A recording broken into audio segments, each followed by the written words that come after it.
by far the largest senior reading we've done in the art gallery. I'm very proud. I can't believe there's so many of you. This is fabulous. I'm super stoked. It's going to be incredible. For those of you who do not know, I'm Monica Prince. I teach activist and performance writing in the Department of English and Creative Writing. I am a poet, and I'm the performance coach for all of the seniors. So if you have anything nice to say about their performances, some of that credit goes to me. I have a couple of housekeeping before we get started. Number one, make sure you silence your phones, watches, tablets, glasses, whatever. Make sound and voice and stuff like that, so you can be fully present in our fabulous reading. Number two, we have to give exceeding thank you to the art gallery, which allows us to do this here. Lots of love to Laura and the fabulous gallery interns. That is also a reminder to not touch the walls.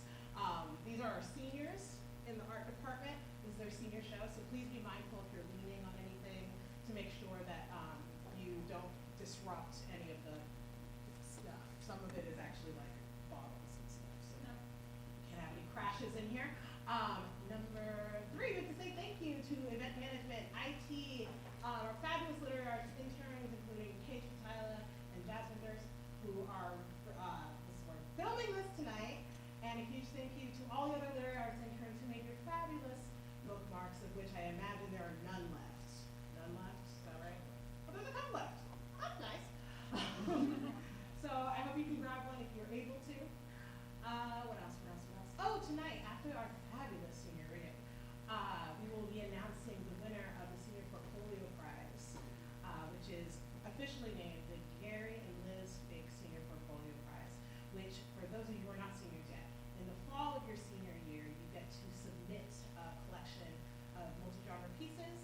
It is reviewed by our fabulous judge, which is always an alum, and they write a really nice blurb about how cool you are, and then during the first senior reading of the new year, we announce the winner, and they win $1,000. So that's pretty great. So stick around for that. It'll be fast, but stick around a little bit. Things to remind you. Okay, number one, this is a blanket content warning. Our readers are allowed to read whatever they like.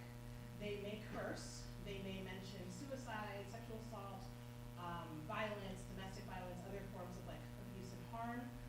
So just that's your warning. If you need a minute, feel free to take a step outside. The door's automatically locked though, so pay attention to that. Number two, our readers require your interaction.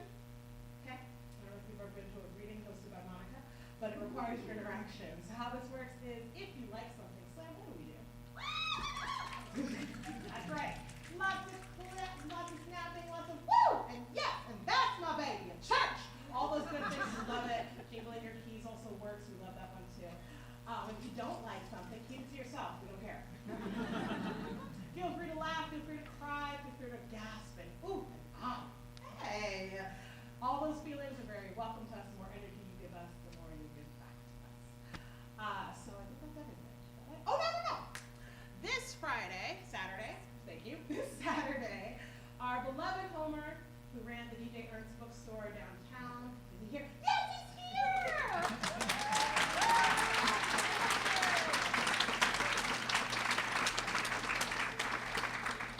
After so many years, he was closing and we were all devastated. It's okay.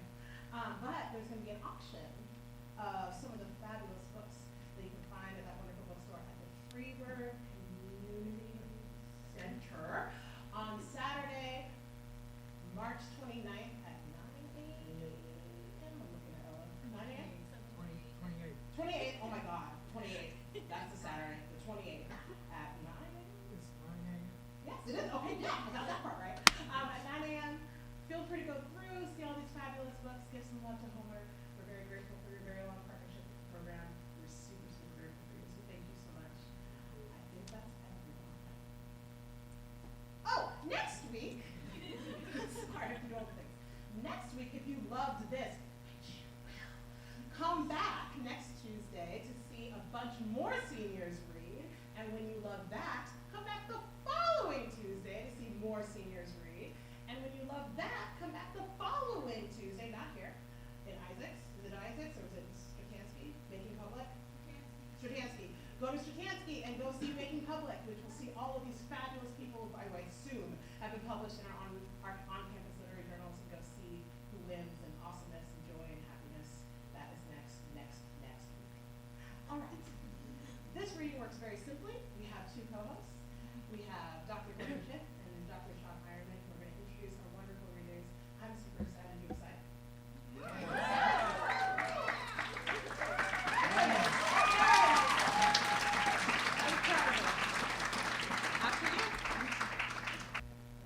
Nic Hannaford is a creative writing major with a minor in psychology and is from Carleton, Pennsylvania.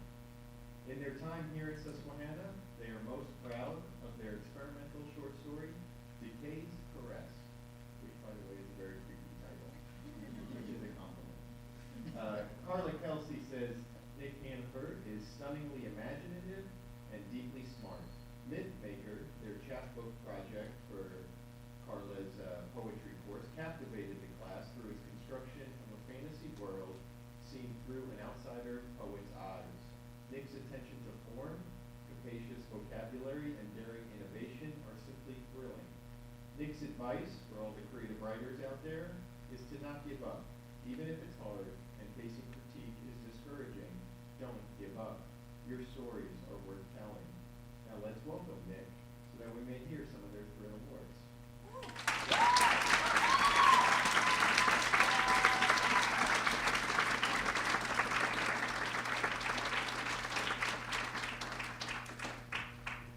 Thank you. I'm going to be starting off our reading with a short story, and it's titled When the World Ended. June 12th, cover journal entry number 1. I am no Dr. Frankenstein. I do not create out of hubris or some idea that I am above God. I am simply a desperate woman of science, watching our clock tick down to disaster. The virus is spreading. People are dying before our very eyes. And the monsters we made out of curiosity for the past are planting seeds of chaos that will only grow with time if left unchecked. We must survive. I must prevail. And the answer is within the dead. That God forgive me for desecrating his creations. Dr. Frankenstein's monster woke to a resting facility painted in flaming blood. He was alone as he crawled out of his artificial womb, his skin held together with embedded stitches and patches of grass, his cheeks split wide open, the blemish forgotten. The machinery that nursed him back to life hung limp, sparking at the joints, crying out at every attempt to move and do the job it worked tirelessly to continue. Dr. Frankenstein herself laid out on the floor, dead, killed by a previous attempt at life gone mad.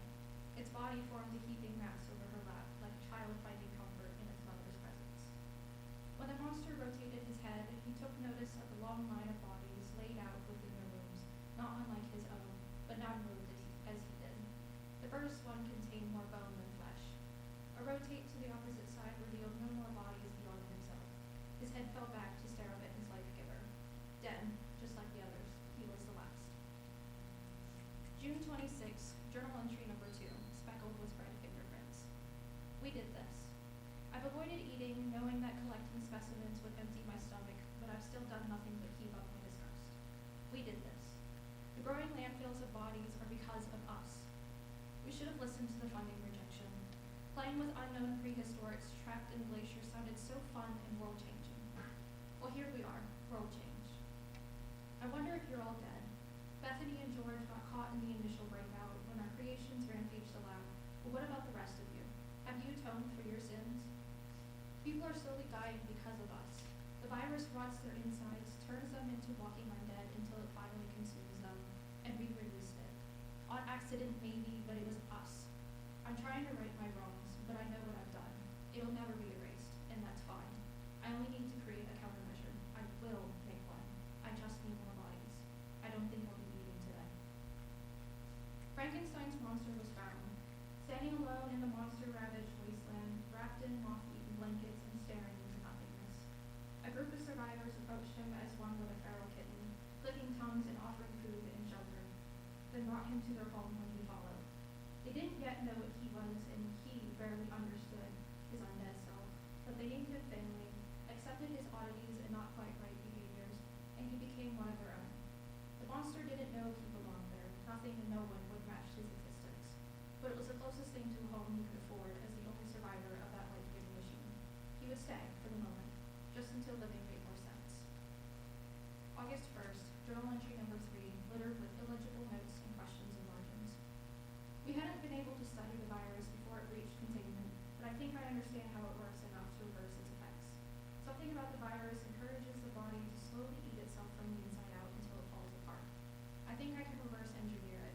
with a bit of testing on small animals so that the virus encourages a regeneration instead of degradation. This may work. Long-term effects are unknown, but it's a step in the right direction. I've built a machine, I call it the God Hand, and it will help me take back what was lost. The bodies will be brought back to the former glory, and those exceptionally decayed will be reassembled beforehand. Restoration is not resurrection, however. I need more research. I'm missing something. The disease changed. It wasn't a widespread change or even a notable cluster of mutation, but a captured zombie caused a ruckus within the survivor camp all the same. It wasn't rotten or devoid of human thought, and while it snarled and gnashed its teeth at everyone that gawked, keen awareness glinted in its unearthly eyes. Frankenstein's monster, now known as Finley, approached the prisoner with burning curiosity and instantly felt it in his bones. I know you. Of course, they didn't know each other, they hardly knew themselves, but it was a sort of familiarity that came with a shared state of freakish undead. The zombie, no longer a zombie, still grinned a hungry, knowing grin up at Finley and met his stare. They were like, although different, but it was close enough. And when you're the only known specimen of your particular brand of peculiar, close enough might be perfect. August 17th, journal entry number 4. Can one be called crazy when the world is already beyond the point of abnormality? I've been alone in this bunker with only the God Hand in my test subjects for too long. I may be hallucinating progress. Humans have souls. Animals too, but they aren't as strong, I checked. When extracted from the body, they glow a bright blue and the most beautiful thing I've ever seen.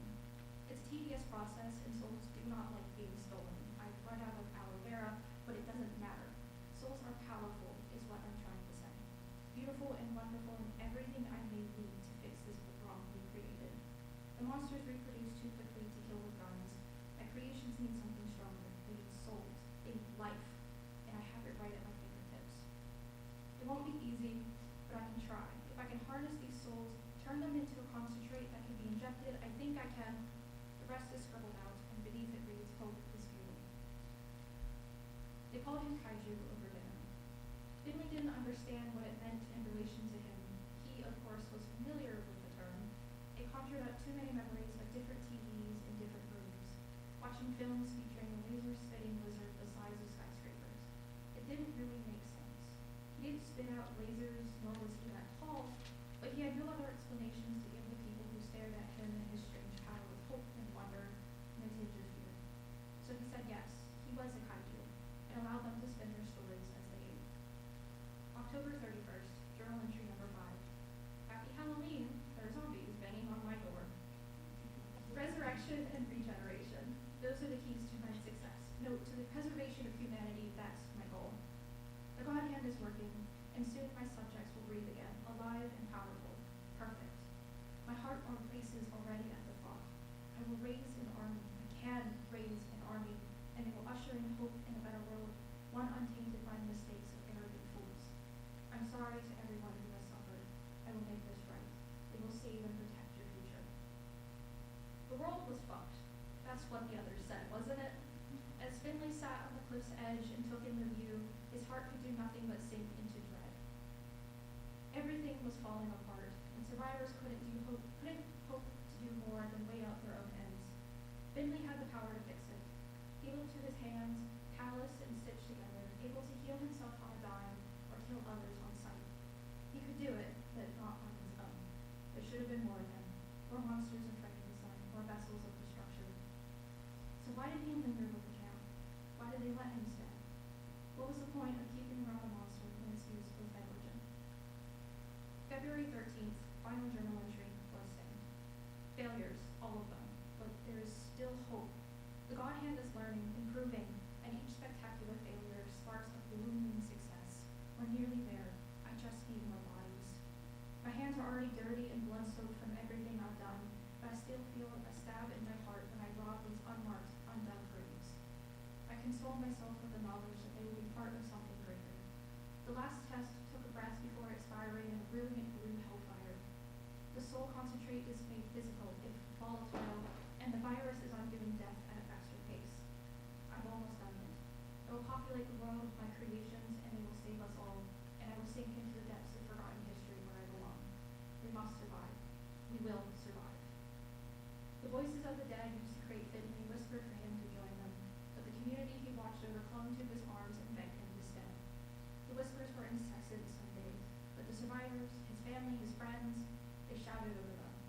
called him strange, kaiju, but endearing, beloved. They fawned when he returned from danger and made sure he recovered well, and were happier than he had found him. So, if Vinny couldn't save the world, he at least make it so his people saw the best version of what he could give them for as long as they allowed it.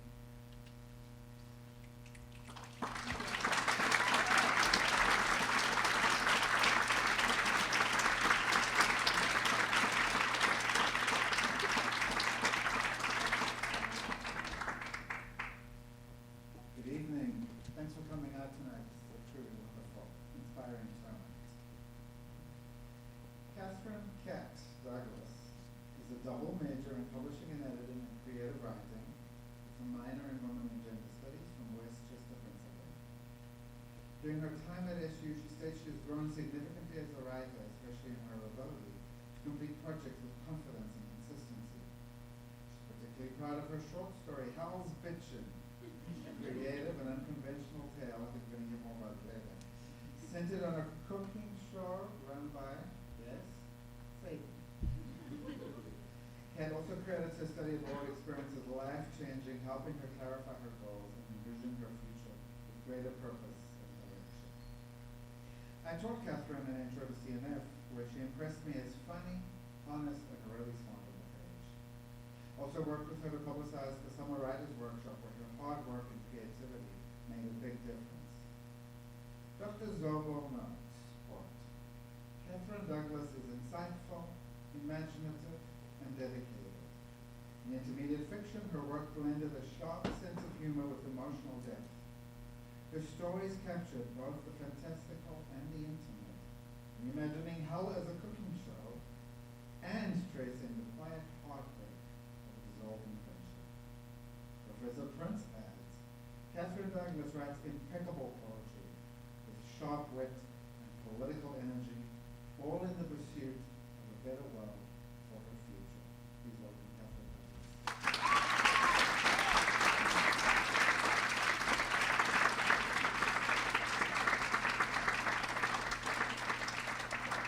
Thank you so much for that introduction. That was incredible. I'm going to be reading two pieces for us tonight. The first one is a poem titled Chronic. Day and night, I struggle and sneeze. Benadryl, Zyrtec, Claritin, please. Pollen in my lungs, in my hair, on the breeze. The idea of help is simply a tease. No cure for me, no chance of relief. Nose blowing, throat clearing, hush, good grief. Allergy drops are commander-in-chief. My constant symptoms are such a thief.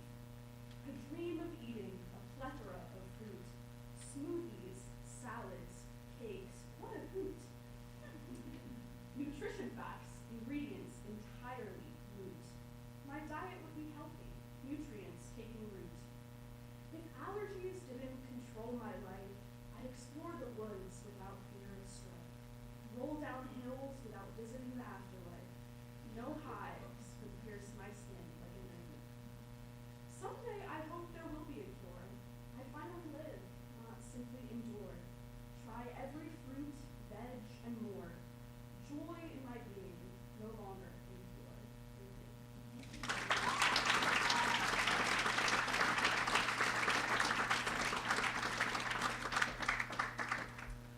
For my second piece tonight, we will be revisiting Fish and Kitchen.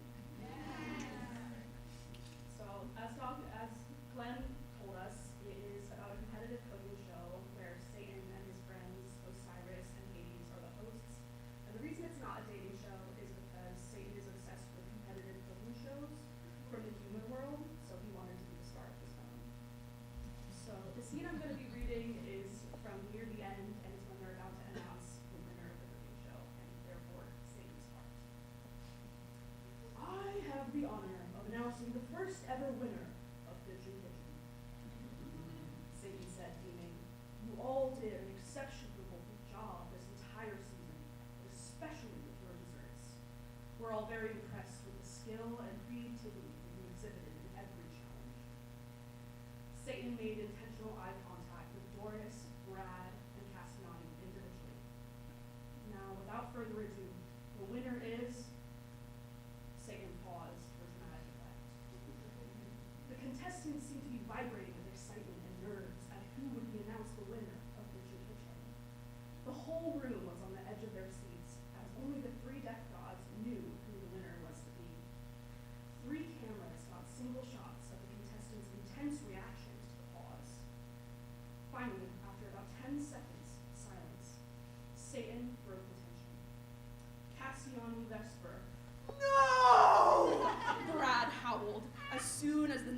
Satan's mouth. This is so unfair. What the fuck? She made a fucking chocolate cake that wasn't even good. You're just letting her win because she's in a minority. This is so stupid. The crew, Damien, Doris, Cassiani, Hades, Osiris, and Satan watched the 37-year-old man have a meltdown like an overgrown toddler in the middle of the set. It was beyond Satan how Brad wasn't embarrassed and ashamed of himself. Someone's a sore loser, Satan commented, a look of abhorrence on his face. What we should be doing is celebrating our winning. Satan turned slightly to face Cassiani. Congratulations. Doris trotted around Brad, who was now spread out on the glossy gray floor and pounding his fists into it, to give Cassiani a congratulatory hug. Your cake was wonderful, dear, Doris said kindly, holding Cassiani's smooth cheeks in her hands. Thank you so much, Cassiani said.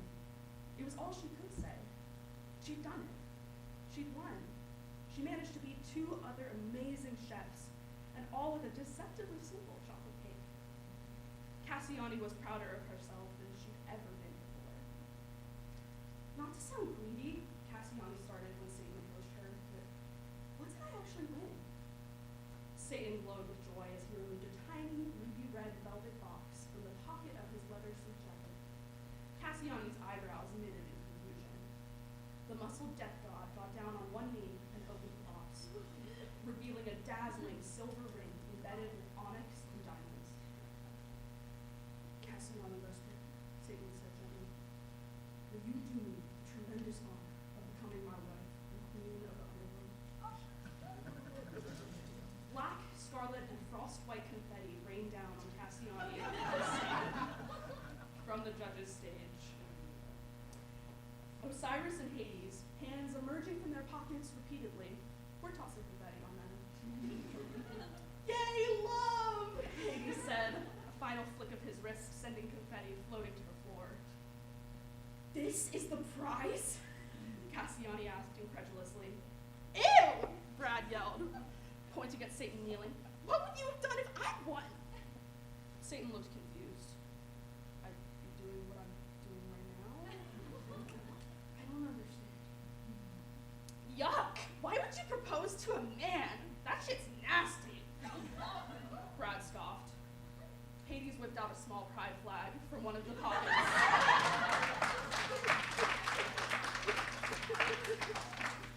In his white suit jacket. Well, we're from the underworld. Of course we're fruity. Hades said, waving the flag for emphasis. That's disgusting, Brad said. I'm out. And with that, Brad McManus exited the set of Bitch and Kitchen, not to be seen again by the gods of death until many years later. One of the handlers followed him out as he had to sign some paperwork before leaving the show behind for good. Doris remained on set, calmly observing the proceedings.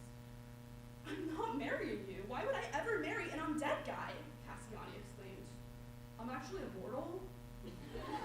Satan corrected. Whatever, I'm leaving. Cassiani began making her way to the exit, but Satan grabbed her arm, pulling her back. Please, Cassiani, just give me a chance, Satan begged.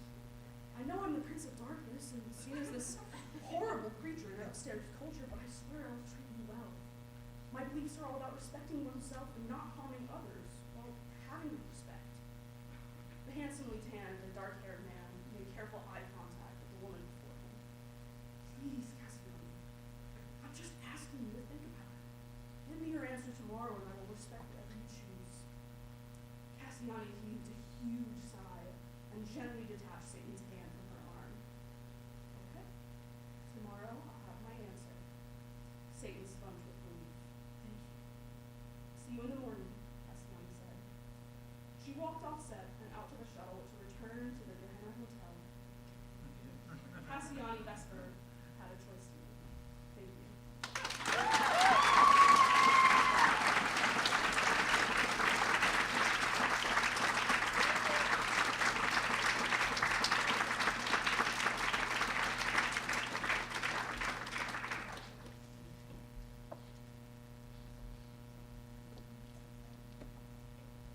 Avery creative writing and publishing it in double major from Long Island, New York.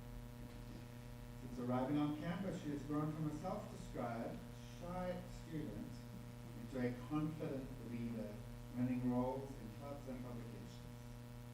This personal growth is reflected in her writing, where she now approaches her work with a more critical and analytical lens, carefully considering elements like plot, character, and conflict. Avery's advice to young writers is simple but important. Never stop creating. Kathryn then says, Avery Farrell writes with vivid physicality and emotional tension. But beyond her writing, I'm grateful for Avery's diligence and organization.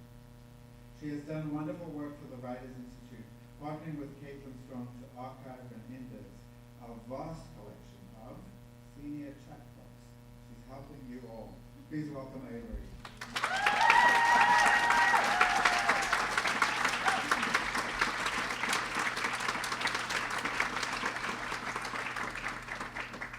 Thank you so much for that lovely introduction. There are so many people here. But first I'm going to be reading a short story that I wrote just last semester in advanced fiction called Waiting Room. And it's like the beginning excerpt, so you don't really need any additional info. Dorothy stared at her reflection. She analyzed the wrinkles forming around her plump lips coated in bright red lipstick, the same color she's been wearing since her senior year of high school. Then she moved on to dissect her eyes, a pistachio green, but her eye bags overshadowed the color that used to draw in many suitors. She wore a blue and white gingham apron that her husband bought for her last Hanukkah, and a personal gift, but she sported the apron around the house doing her daily chores, pretending to enjoy the mundane accessory. She should get back to washing the dishes for breakfast this morning. She made blueberry pancakes from scratch with a side of turkey bacon before walking the kids out the door to the bus stop. Her husband Harvey licked his plate clean, didn't extend his appreciation, and walked out the door shortly after with his brown leather briefcase in hand. Dorothy wanted to treat her children, make them a special breakfast to celebrate the good marks they received on their report cards. Even though they are only in grade school, she has and will continue to celebrate their academic successes. Harvey insisted on having lots of children, but Dorothy's body could not handle the strain of another pregnancy. She walked away from the mirror, over to the sink, and turned the faucet on. The warm water coated her pink dish gloves as she scrubbed the dry maple syrup off Harvey's breakfast plate. She coated the sponge with more soap and started to wash the kids' plasticware as the rotary phone began to ring. She dried her hands on the fruit-patterned dishcloth, her nails matching the little apples suspended in mid-air. The phone was on its third ring when she picked it up. A feminine voice greeted her on the other end, one she never heard before. "Hello," the voice said. Dorothy hesitated. "Hello?" she asked, wondering who was on the other side. "Is this the Cohen residence?" the woman asked politely. Dorothy pictured a friendly smile etched across this nameless woman's face. "Yes. May I ask who's calling?" Dorothy responded, ever the mild-mannered individual. "My name is Lucy, and you don't know who I am, but I know who you are. More specifically, I know who your husband is. Harvey. Well, what about him?" She waved expectantly for the woman to reply, starting to grow concerned about the information she was on the verge of receiving. "I hate to be the bearer of bad news, but I regret to inform you that your husband has been having an affair." No one spoke. The silence, aside from the distant buzz of the phone, was pounding like a drum against her temples. "How do you know this?" Dorothy asked as she regained her composure. "Because I was the one to set them up. Thank you."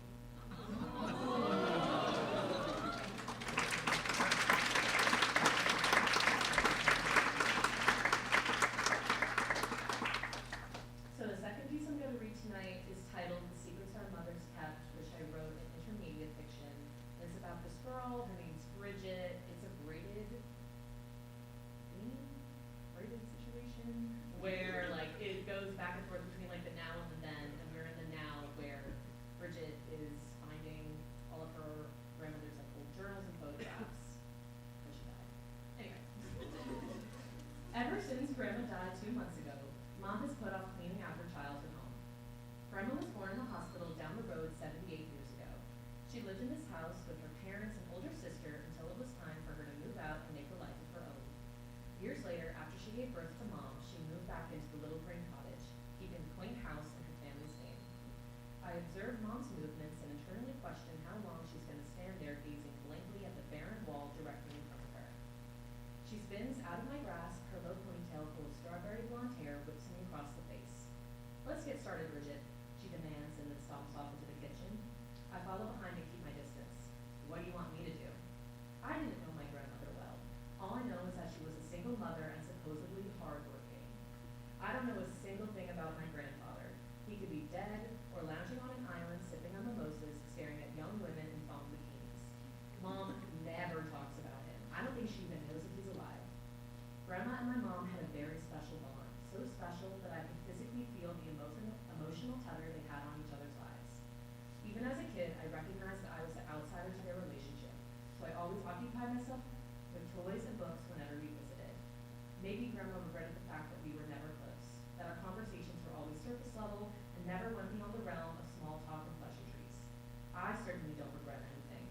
Why would I beg someone for my attention when they don't give a single fuck about me? Maybe that's also why I haven't shed a single tear about her passing. Start cleaning out the attic, Mom says as she surveys the stack of unopened mail. There's so much shit up there that needs to be thrown out. I groan at her suggestion. When I agreed to give up my Saturday to clean out my dead grandmother's house with my depressed mom, I didn't expect to be stuck in a dusty, dark attic. Mom's gaze snaps to mine, dark brown eyes sharp. She sticks her index finger out, pointing a forest green acrylic nail at me. Don't you start. The faster you begin, the faster we can get the fuck out of here. Okay, fine, I say, rolling my eyes. I walk away and ascend the creaky wooden steps. In the middle of the hallway, a long string hangs down from the ceiling with a small circle wrapped around the bottom. I assume this is the entrance to the attic, so I reach out my hand and weave 2 fingers through the loop and wrap the rest of my fist around the strand. Once I have a sturdy grip on the dead piece of string, I pull. A ladder that smells like mildew appears from the dark opening in the ceiling. With 2 hands, I grab the ladder on the bottom rung and drag a skinny piece of metal down to the floor. The sound of crickets chirping greet me. Then the smell of mold floods my nostrils, causing my head to reel back. Boxes upon boxes, a lampshade, a rocking chair, and more boxes are crowded into the tiny space piled up nearly reaching the inverted V of the roof. Fuck, I mutter, as my feet carry me across the wooden floorboards, each step paired with a groan from the strained planks underneath. I wade towards the cardboard box closest to me and unfold the flaps, trying not to inhale any dust bunnies. My only motivation runs through my mind. The quicker I sort through this disgusting room, the quicker I can leave this house for good. First, I see seashells? My eyebrows scrunch together as I kneel on the floor to get a better look at the contents inside. We don't live anywhere near the beach. In fact, our small town, Polo, South Dakota, is approximately 1,634 miles away from the ocean. Where would Grandma get seashells from? I keep rummaging through the box, pushing the shells out of my way, and stumble upon piles of old photographs and journals. The photos are in neat stacks with worn rubber bands wrapped loosely around its contents. I grab the first stack I see and gently remove it with 2 hands from the box. I pluck the top photo off the pile and stare at the 2 smiling faces looking back at me. The man wears a brown tweed newsboy cap and a red scarf. His corduroy jacket is a different shade of brown, though the shirt he adorns underneath appears to be white. He's smiling, wide and proud as if he's hit the jackpot. His arm is around the woman's shoulders, pulling her close to his chest. The woman wears a similar cap in raspberry red, the color matching her lipstick. Her short brown hair is curled at the ends and lands right below her collarbone. She's wrapped in a knee-length dark gray trench coat that dwarfs her figure in blue bell-bottom jeans. Her eyes are cast down, but her toothy smile is still visible. Just like the man next to her, her expression is happiness personified. I flip the photo over and see words scribbled in messy cursive on the back. November 19th, 1972, I read out loud. I flip the photo over once more to admire the joyful couple, seeing if either of their grinning faces could spark a memory. Underneath the date lies 2 words that are almost illegible. I squint and try to make out certain letters. Dermot McCullen and Felicity Riley, I say, lacking confidence. I grab the print with both hands and keep turning it over, looking back and forth at the message and then at the man and the woman. My eyes track every detail of the picture, and when I realize there is no more information here, I look at the rest of the stack. There are no more photos of the couple, just pictures of rocks, the ocean, and grassy barren fields with a few sheep chewing on vegetation. I turn my attention back to the box and pull out a leather-bound journal with a buckle to keep it preserved. I yank open the cover and recognize the same messy handwriting from the back of the photo sketched across the pages. Without hesitation, I dig in. Perhaps this journal can tell me why Grandma was so cold towards me, her only grandchild. I want, no need answers surrounding the people in the photo and who the hell Dermot McCullen is. Thank you.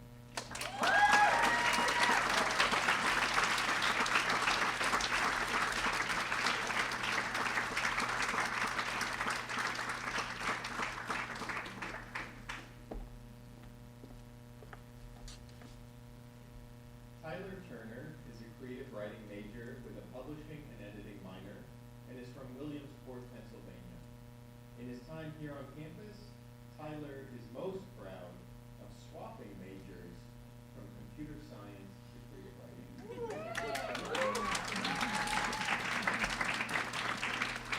Very good choice.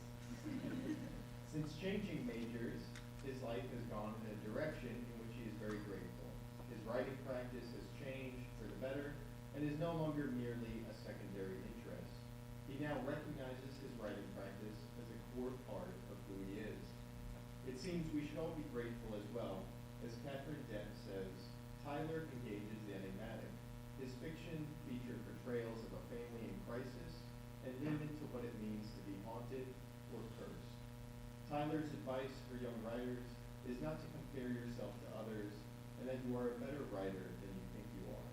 Your unique style and voice are ones to be celebrated, not scrutinized. Please welcome Tyler Turner.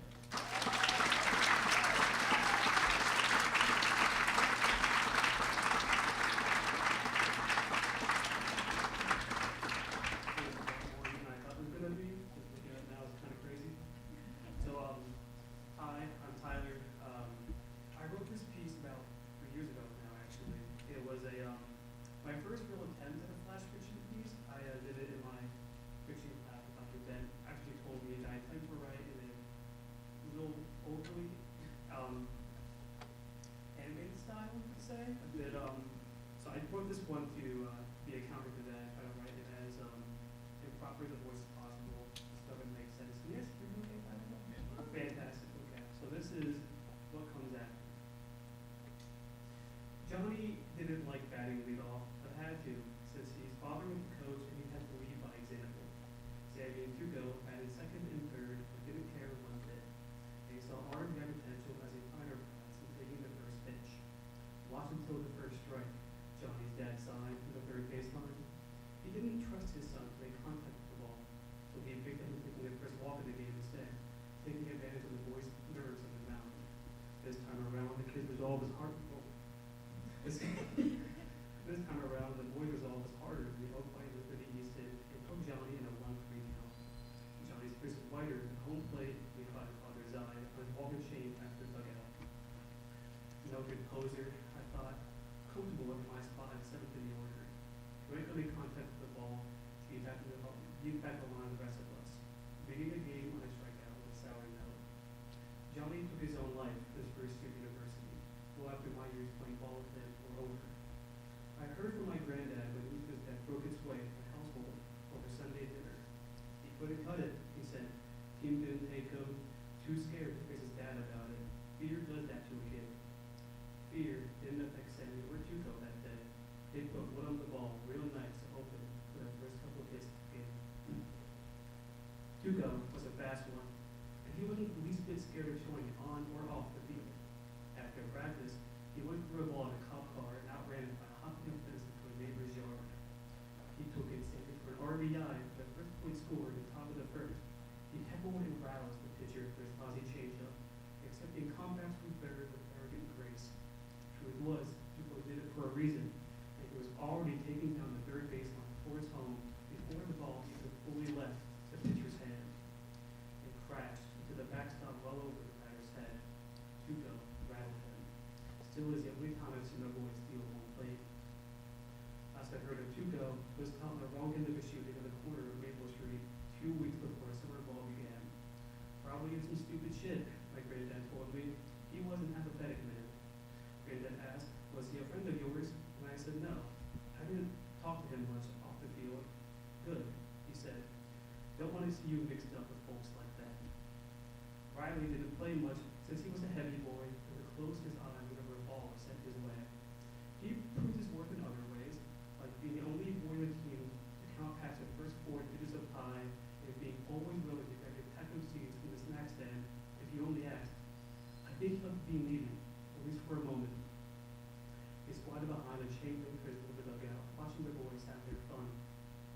He had his star moment when he was sent the pinch run for Mario in the last out at the bottom of the 6th.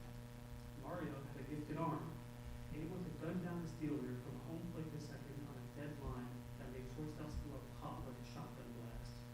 He took us out in the 8th inning that game with a dart that caught a kid at third before then taking it behind the plate pop line for the final 2 outs of the inning. Coach didn't dare for him to sign this deal, but didn't matter to him one bit when he was picked up at first by taking too wide a lead. I hope he got where he wanted to be in life, because I don't know where he ended up when the season came to a close. None of us really knew him. That's all I remember about Riley. Granddad continued our conversation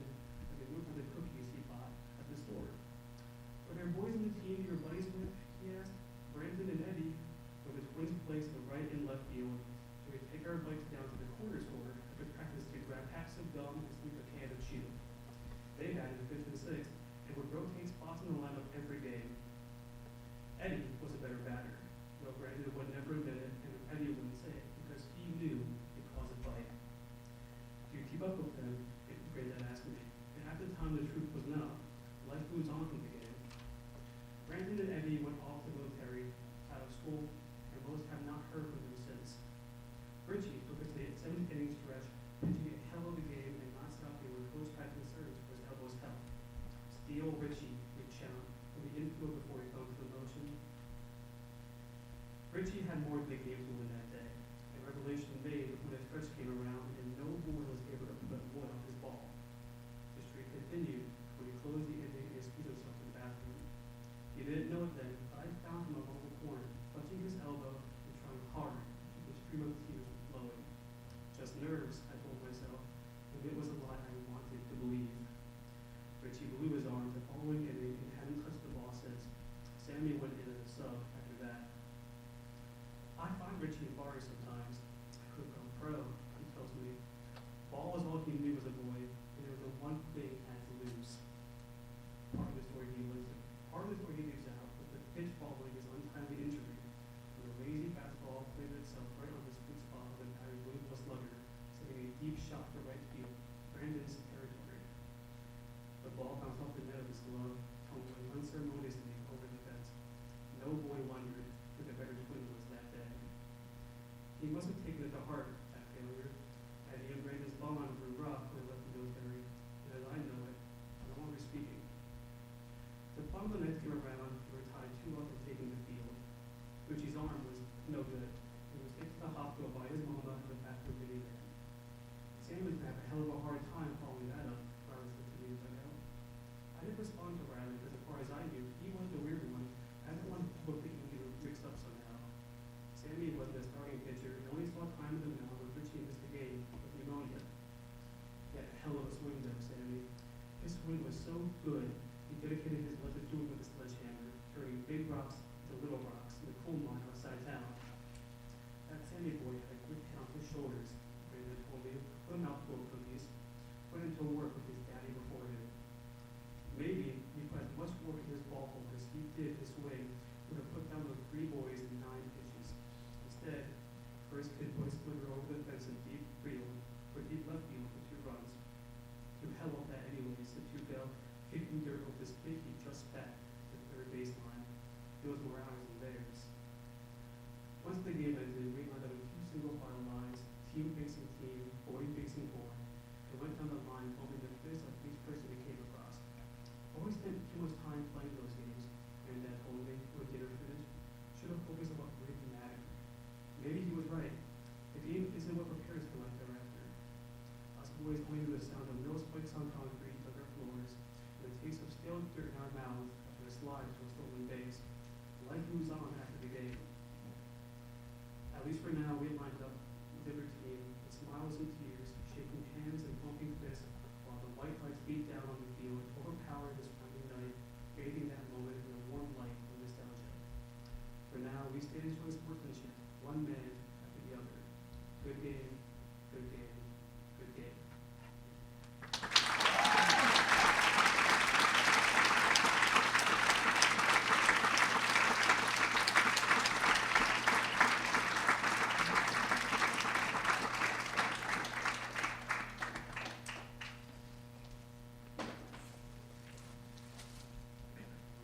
Sydnie Howard, creative writing major with minors in English and women and gender studies, is from Emmaus, Pennsylvania.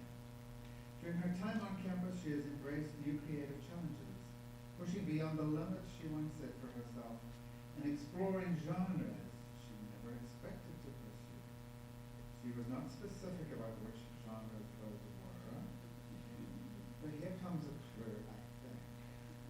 She is especially proud of her lyrical nonfiction essay, August is Over, which earned the Eric Kirkland Memorial Prize in Essay Magazine.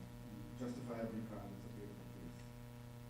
Sydnie also values her experience as a teaching assistant at the Summer Writers Workshop, where she supported young writers in developing both craft and confidence. Sydnie's advice to riders is, wait for this, I think it's superb. Never forget that your peers are your greatest allies. Yeah. After that, Dr. Kelsey writes, Sydnie Howard possesses a rare combination of confidence and genuine curiosity, which is one of the reasons she has always been a fabulous writer while continuing to grow and become ever stronger and more brilliant. Whether it is a question of form or language or persona or setting, Sydnie has given her craft full attention, creating work that is remarkable in its specificity and capacity to move her readers. In addition to all of this, she is generous, thoughtful, and kind. What a delight, Sydnie Howard.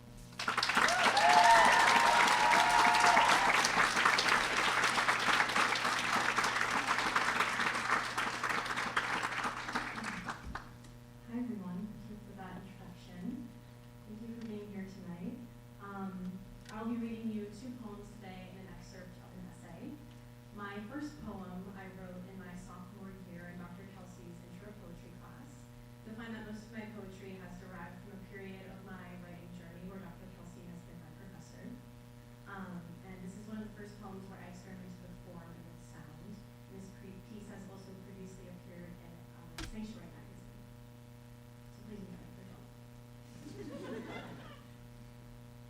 When June Osborne said she felt like the word shattered, I thought of the healed woman flying off the building like a flightless bird to her shattering in 2001. Or even then, when I dropped the fine china on the hardwood, crack shatter, I bent down to pick up the pieces and shove them in my mouth, smiling at my mother with broken ceramic teeth all jagged and primal when they shatter cracked like the woman's acrylics at the bar on the whiskey glass she slid down the mahogany toward the old man and his younger lady, who slumped in her feathered dress like a dead bird on her stool. Yes, she too was crack shattered, not in the same way that the woman plummeting from the Twin Towers was, but inside her lungs there was that same crack shatter beat being cranked from the speakers in the same way that swing bars pulse, and in the way I find the car door locked when I try to go back inside to save her.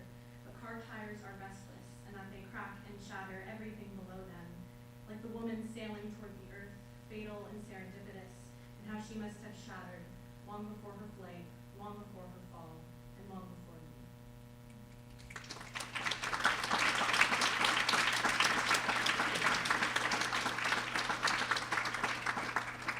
Toward the end of last summer, Dr. Kelsey asked me to write a poem for her intro to poetry students where I was a teaching assistant. I had been feeling uncreative and sluggish at this point, but I'd been thinking about how poems offer the reader a lens to see for a moment how they view the world. This is Eggshell. Doe and dove often dote on delicate. Weddings, moss-consumed grave marker, stale sourdough, scarred wrist wrapped in rosary. Clipped wing, deformed hoof.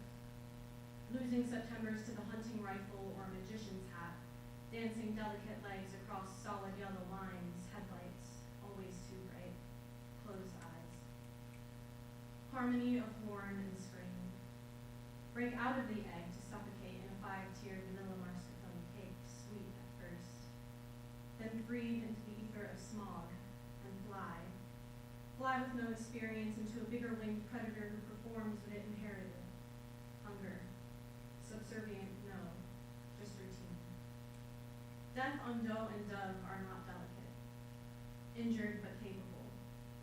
Hysteria. Red-dipped feathers this time, 2 Septembers ago, white-tailed fawn in a creek of the vapid, crisp season of the rifle. Anything after death takes form of a meadow, one tree to press against. Here it heaved. The culmination of the bodies that seep through the dirt into its roots. The scraping of grief off parking lot cement, pure like a child's bluesy backyard footsteps, leaves turning ghost underneath a shell, a lopsided hum, discoloration, a fascination for 2 young eyes. Then, the white cake, the infirmary, the flat yellow line, red line. Settling again for what it knows to be feigning. Dusk like a forgiveness, a surrender of power, first nature. Slicing of a wing through dark sky, tracks in a grandmother's backyard, children and their belief in the infinity, taking it all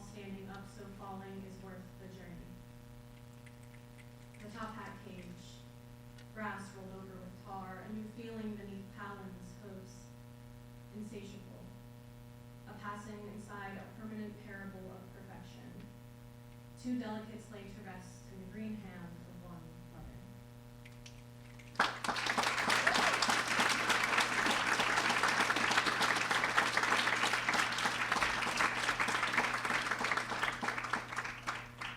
I wrote this essay in August of 2024, the summer before I went abroad. I was on a high of writing lyrical essays, excited when I discovered that mixing poetry and creative nonfiction was incredibly fun. It's an essay of realizations, of reasons to keep writing beside those I love, and of changing. Previously published in Essay Magazine, I will end you on this one. August is over. Should I exploit myself again or sit with it? I have a drunk cigarette and think about how my friends are beautiful, how many people have hooked up on this grassy hill we're sitting on, how terrifying it is to see so many stars without the cape of light pollution putting them to waste, and how 20 is too many numbers, how the 2 takes up too much space, how the 0 is a void. I sit in it, 2-0. August is over. There are train tracks and there's a girl. It's summertime and there's a fox. The fox pounces onto the tracks, chasing its tail, blissful and unaware.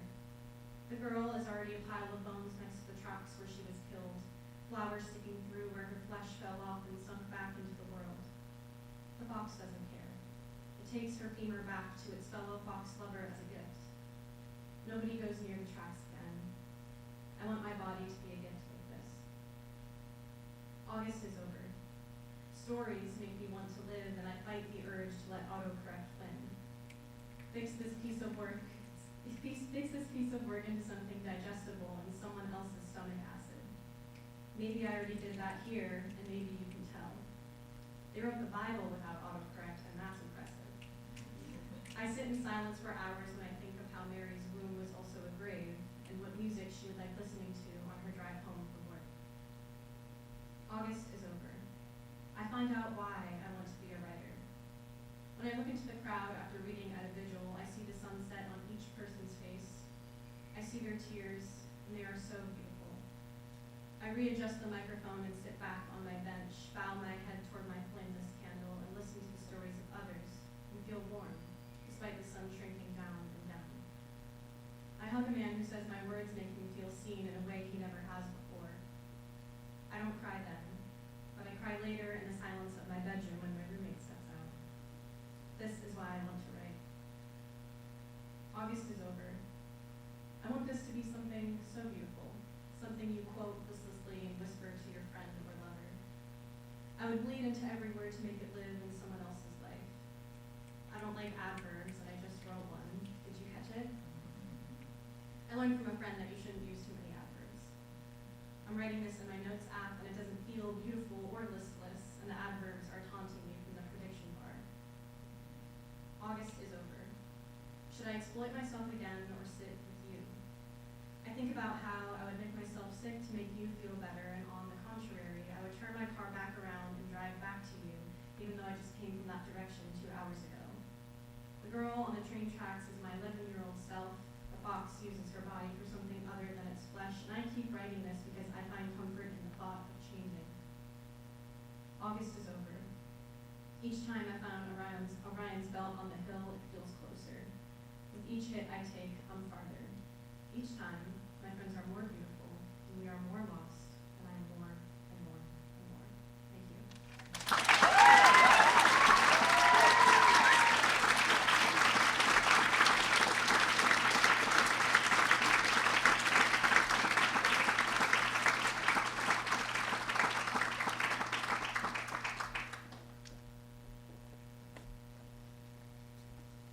Ella Baker is a creative writing and publishing editing double major with a minor in religious studies from the beautiful and historic city of Pittsburgh, Pennsylvania.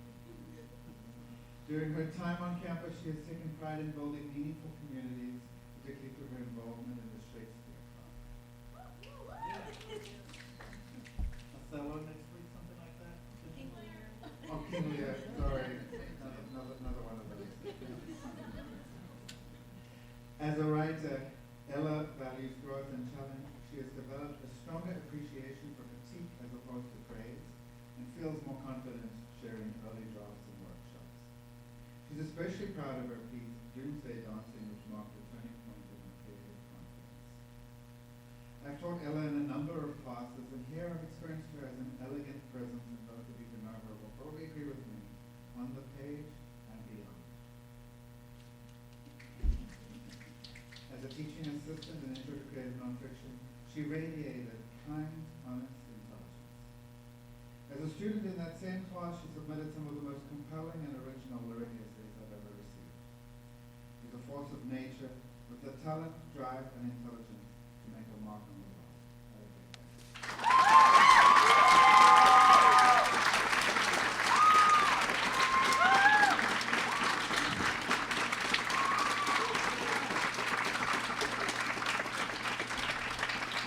Thank you, Glenn. There are so many people here. Thank you all for being here, and thank you for the people standing especially. It's been a while. The first piece I'm reading for you today is called Clara's Demon. I wrote it while I was abroad in Galway for a semester, and just something I keep coming back to. It falls in like a similar dream space as Richard Green and most of my other work. Your name is Richard Green. I'm just making sure you're awake out there. Her name is Clara Dean. She's a singer, a real one. It all starts sweet, and you can't stay away. She strums her mother's old guitar, but her mind is someplace above. The bed, this childish Pepto-Bismol pink, but the heartbreak is in fresh. But it's the kind of romance she can't write herself out of. She tries. She sinks into the sheets a little later each night. You find a way to stay close and hidden. You like her heavy breathing, and you like that she can't help the sorrow, the singing. Tonight, she says, I know you're watching. Not you. She looks at the white popcorn ceiling, and she speaks of something up there. She grabs for her Bible on the dresser. It's dusty, and she acts like she knows what to do with it. Page flipping, little mumbles, instrument at the foot of her bed. After so long, she throws the holy thing on the carpet and holds her face in her hands. You let yourself slide closer, and finally, she looks at you. Are you here to take me? Says Clara, unalarmed. Save me? No. You slouch. You slither. Well, she says, wiping her wet, gorgeous eyes, won't you talk to me at least? It's not your problem. She's juvenile and lovesick. You could not soothe her if you tried. Don't try. She glares at her Bible on the floor, and at the end of the bedroom, a knife twinkles among the muck and clutter on her desk. Clara rolls her eyes at you, grabs the guitar again, flops onto her back. I'm serious. If you're going to keep looking at me like that, I'll need some kind of word. It's creepy. 2 minutes pass. She's tired of waiting and sings that same old song. Maybe 4 nights later, you're in the same place. She's on her back. She's at crying. Open window, low lights, nighttime smell, gentle breeze. She plucks a mindless tune on her guitar and tells you about her old brother. Keep looking at the letters, even though I put them in the back of my closet in the box with all the other stuff I promised not to touch, until I'm older, or whatever. But I've been there every night this week, you know? You know. It's sick, self-fulfilling. I should burn them. The letters, I should memorize them first, though, then burn them. Shouldn't I? It's a question for you, and when she doesn't get an answer, of course she doesn't, she shoves the guitar from her lap, dances off the bed, and finds the lengthy mirror at the end of the bedroom. In the lamplight, she adjusts her checkered pajama pants, sucks in her stomach, and looks her reflection up and down. Softly sung and toward herself and you, she repeats, shouldn't I? She turns, pinches her hips, stretches both forearms, and breathes in. I'm trying, you know. You know. The heartbreak isn't fresh, but it's never ending, and Clara deflates. She breathes in and out, and slips over to you, shaking. Back on the bed, she tries to touch you. Of course she can't. but she lingers with both hands dangling in front of her, even when they're met with nothing solid. The phone buzzes in her pocket, and she's heaving, breathing like a bull. I wish I knew what you were thinking, she tells you, and why you're here with me. Fate drags her to that desk, and you can only watch as she picks up the knife. Years might have passed since then. You're still in the bedroom, and she comes home one night, happy to see you, wanting to dance. She closes her eyes and twirls herself around the old cream rug until she's too busy to move. I don't think it'll ever stop, she says, flopping back first onto her bed. She doesn't play music so much anymore and stinks like menthol cigarettes. I don't think I want it to. She's talking about the heartbreak again. You should kiss. I'm less than myself these days, says Clara. Can't you tell? There's nothing to do but look at her. 2 minutes pass. She starts to giggle, covers her face in her hands, breathes in, long legs, long hair, too thin around her neck and ankles. She peeks at you through her fingers. Relax, love. I'm almost kidding. She searches for the words. I'm trying to figure out why I'm 20 and still caught up with my high school sweetheart. On soft nights like these, she treats you like you're something different than you are. You miss the music, of course, but she speaks like a song, and the sorrow never ends. Maybe 2 months later, you see Claire for the last time. She approaches in a hurry, grabs the pen, the songbook, and the old guitar. She scribbles something down and tries for music, but she's shaking too hard to make it forward. Her bedsheets are green now. Her Bible sits in that box at the bottom of her closet. Claire chucks the songbook across the room. It falls face first on the carpet. She knocks her guitar off the bed, and it finally makes music. She doesn't look at you. Instead, she finds herself in that same old mirror. She doesn't see anything in there, you're sure of it, but she smiles anyway. You think if she leaves now, she'll never come back. And you're right. Hold her, love her, tell her to stay. She can't hear you, of course she can't. She's already at the desk. She already has her hands on the knife. But this time, it's pointed at you. Thank you.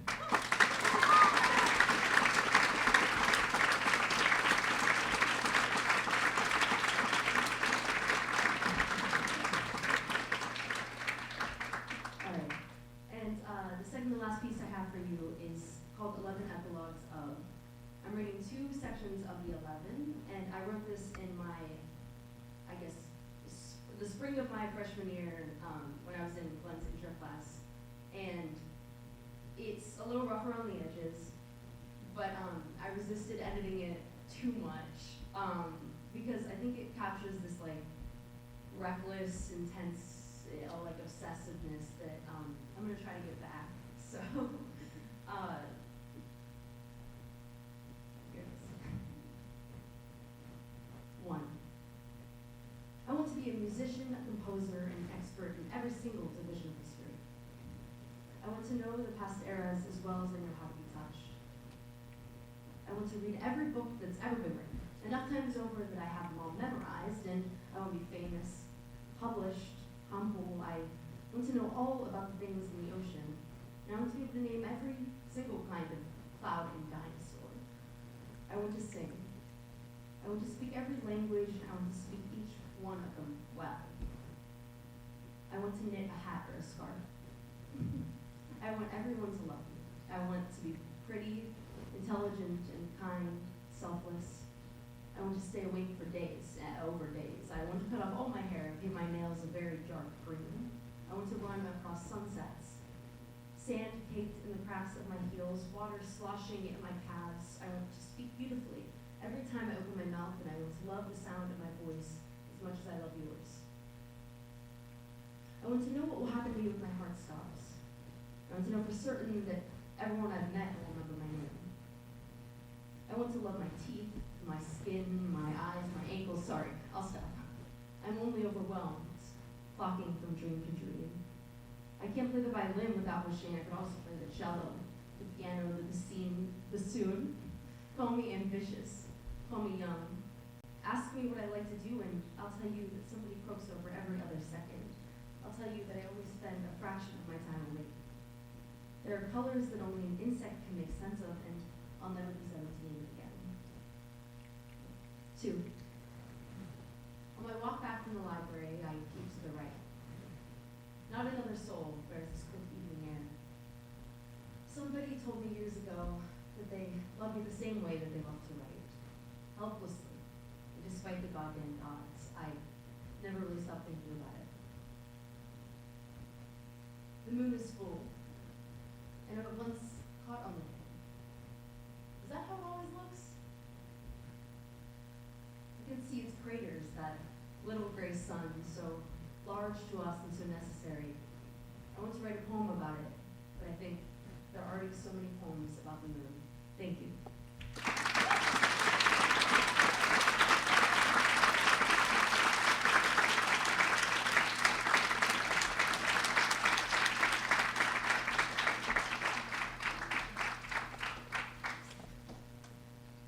Lorraine Durbin is a creative writing major from Carlisle, Pennsylvania. In her time here at Susquehanna, she is most proud of playing Isabella in the play Measure for Measure.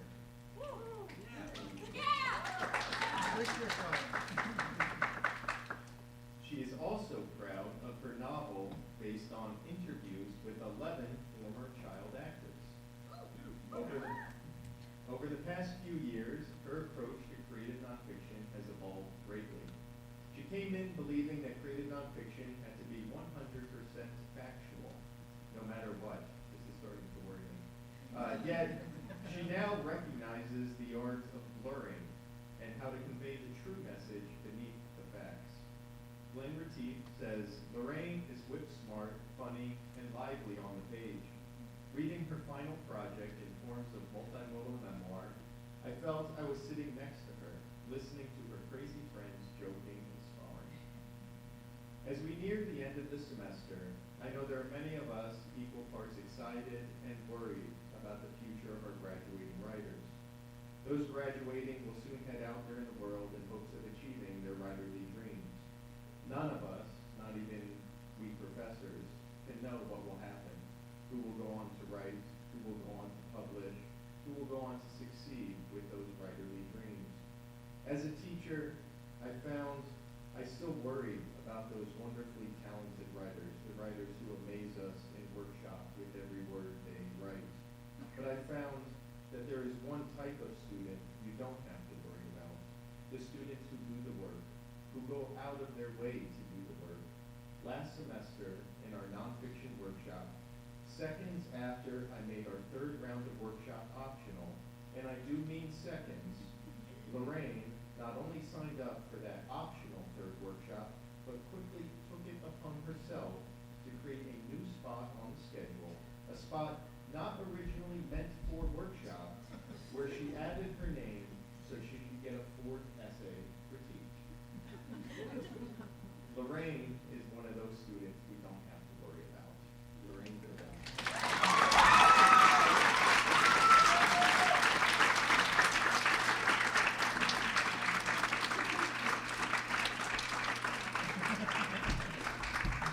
Holy shit, I'm nervous.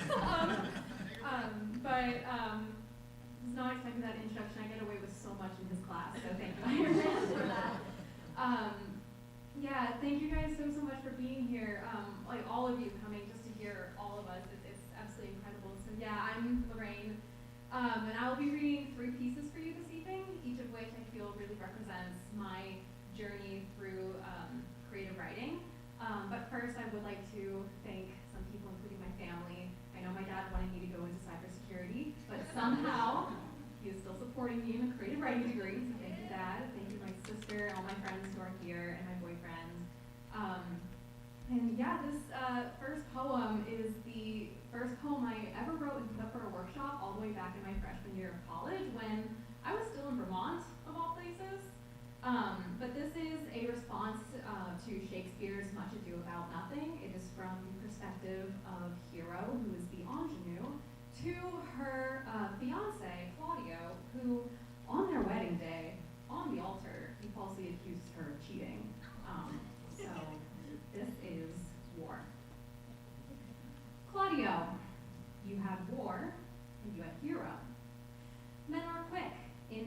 and in your case, also in gossip. Me, a 16-year-old, 16th century suicidal slut. Your silence really would have been the perfectest herald of joy, but you had to go and ruin my good name, the name you claimed for yourself in war, hero. The hero who came home to hero. You were born. I was the first maid in white you laid eyes on when you decided you were ready to marry. You played hero in battle. You played hero in Messina. I shouldn't be fighting on the battlefield. You should be fighting for my heart. I am now the hero to contemporary women, for every bleeding heart shattered by the glass slash of a crystalline rumor, every vagina shamed by a man's pathetic penis. I know the agony a word can bring. We've bled since birth, biting our tongues until we learn how to kill with words, and then we bleed in the place you shame us for sharing with you. We don our fabric armor until you prove worthy for it to drop. We drop our fabric armor if you just want to enjoy the heat of a luxurious bed. Either way, we are still heroes. I am hero, and you are almost as insufferable as Senor Benedict. Hero.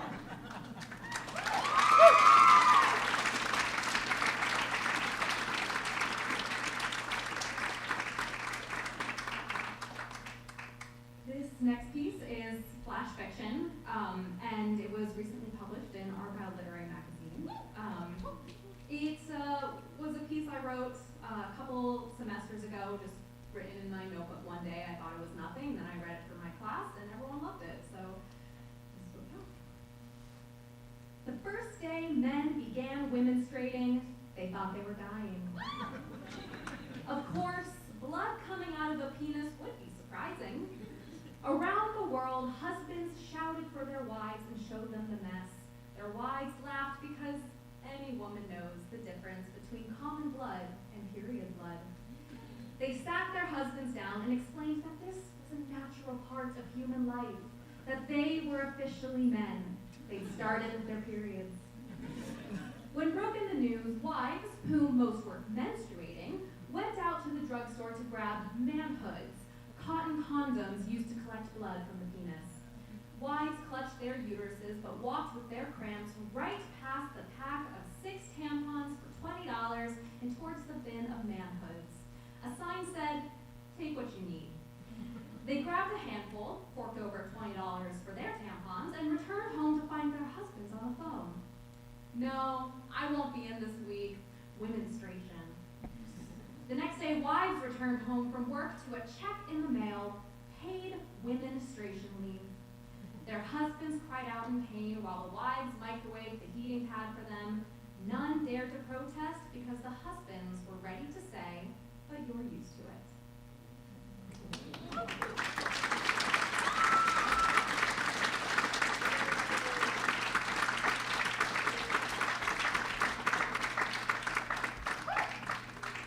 All right, this final piece that you'll be hearing tonight is the third and final act of a choreo poem I wrote as my senior chapbook. If you don't know a choreo poem, it's a lot of things. It is a piece of performance art that incorporates pretty much any and every medium of art you could possibly think of, but it has poetry at its core. What I wrote is an expansion of my contribution to the show Strung Up on You, which I helped write back in 2024 in Monica Prince's choreo poem class, which is where I met Ella and Sydney. So to catch you up, this is the story of siblings Bethany and Jesse and the horrors that they face in the foster care system. In this final act, you just need to know that Bethany is 17 and Jesse in his mid-teens. I will be reading as Bethany, and I would like to invite first-year music ed major and theater minor Tyler Strange to read as Jesse. So, welcome, Tyler.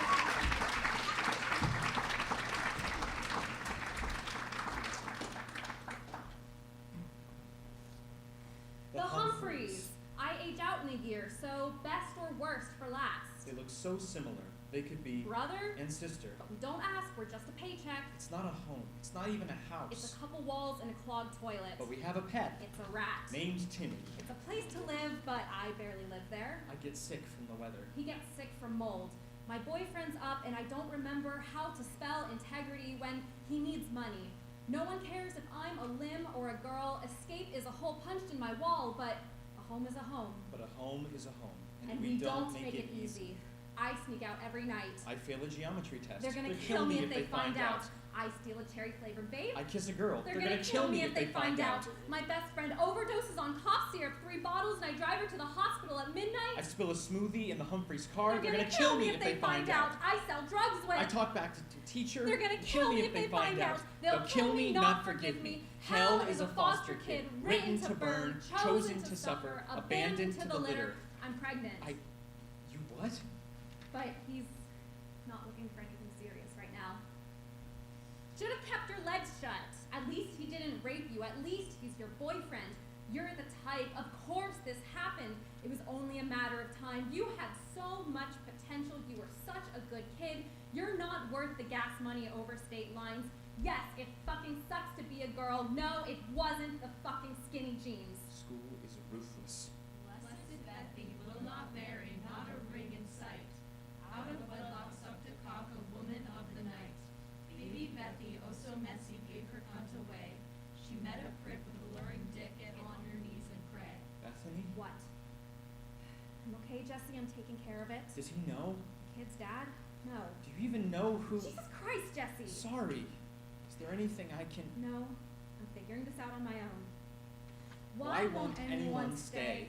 What is a mom? What is a dad? Why couldn't they have just stayed even a little longer? I need a mom. I need my mom, the one who gave me her eyes, her hair, who isn't coming back. Am I ruined? Why won't anyone stay?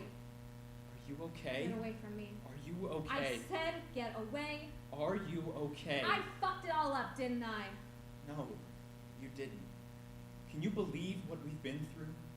We will never be enough. In the conditions we were raised, no one can grow, and a new stuffy from court is our only expectation. It's like we're over and over saying goodbye to the sun, but we're siblings made of the same bones, and we can't be crumpled like paper. We were dragged through these haunted houses made from bones with crumbling walls as our bare expectations. The homes don't get better, they don't grow with us. They're fragile like paper. A moldy shack is not enough. It can't even be reached by the sun. You used to thrive, but are now a burnt-out son. What's destined for you isn't carved in your bones because you don't realize you're doing more than enough. You think staying here, trapped, alone, is the only expectation, but your future isn't written on paper. The bruises on your heart weren't permission to grow. All those years on our faces have grown. Well, I don't think we'll ever understand the sun. They treat us as motherless shreds of paper. But from whom did we inherit these bones? The apple from the tree has no expectations. So why do I wonder, Mom, Dad, why weren't we enough? I love you, Jesse. Months later, we're in the hospital, and I'm not allowed back there with her while she screams. I have never thought to leave her side. Even when my hate explodes at him, Rage burns all hell when life has lied. When dust storms coat our throats, we hide. Together until it too shall pass, I have never thought to leave her side. Though scars hatch our skin, we never cried. In front of those who were kind to feed us, Rage burns all hell when life has lied. From year 7, Year 5, we were cast aside. We hate and go to war, but I have never thought to leave her side. Our love and safety were denied because human rights aren't for children. Rage burns all hell when life has lied. We survived. We'll escape the hell we were destined for. I have never thought to leave her side. Rage burns all hell when life has lied. After 11 hours of labor, I named my daughter Jessie for the one person who never thought to leave my side. The darkness all-consuming learned to take its toll. On my body it may leach, not my iron soul. I thank God for this moment, for its pure delight. I'm reminded of the reason I stayed and chose to fight. Though the shadows trod me down, the sun refused to shine, I've learned to shout my truth aloud, though it took some time. I refuse to end it here, as hard as it may be. I believe in love, though no one loved me. Thank you.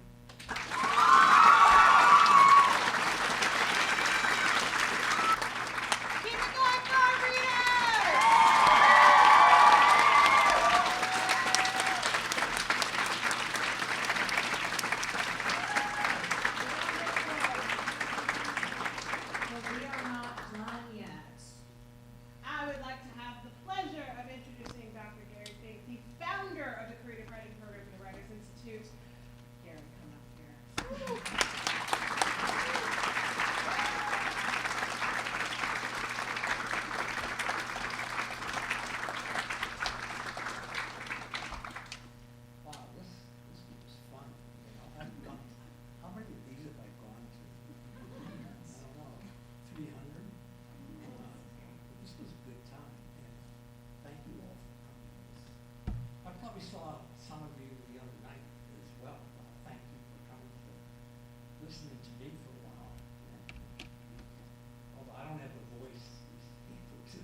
give you some idea of what Melissa Goodrich, who was this year's judge, Melissa graduated in 2011.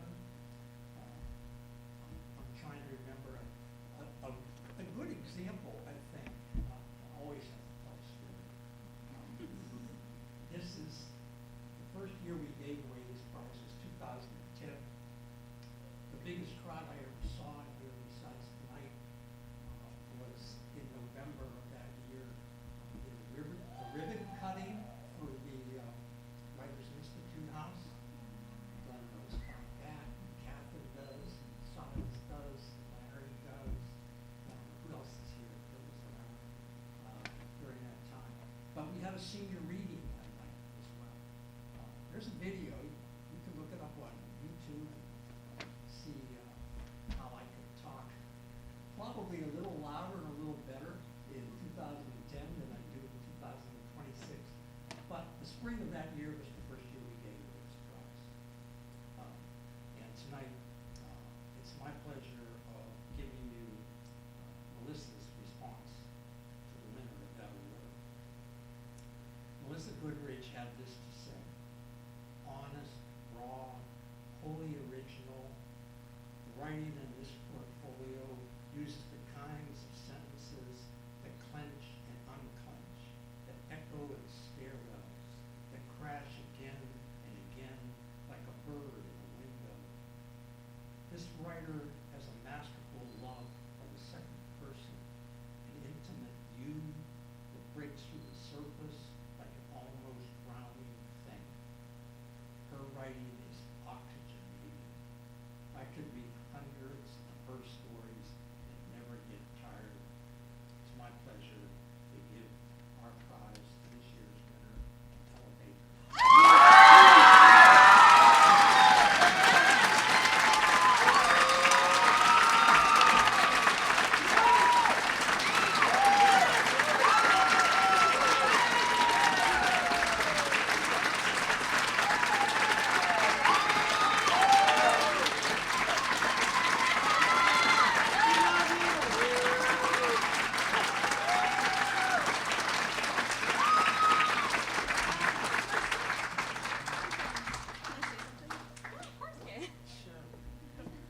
I just want to thank you all again. I love you.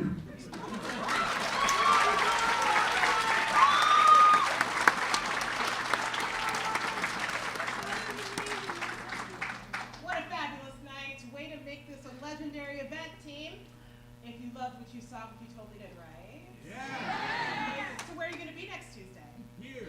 Right here. You're going to hear the fabulous Jaden and Max and Emma and who else is reading? Paige. And there's one more person. Who else? Who else is the last person? I have it in my head. I cannot remember. Doesn't matter. They're all going to be here. It's going to be fabulous. I'm excited. You should be excited. We'll see you next week here at 7 p.m. Stick around and check out the gallery for the next 15 minutes. They're lovely interns who want to go home. And I'm so glad you're all here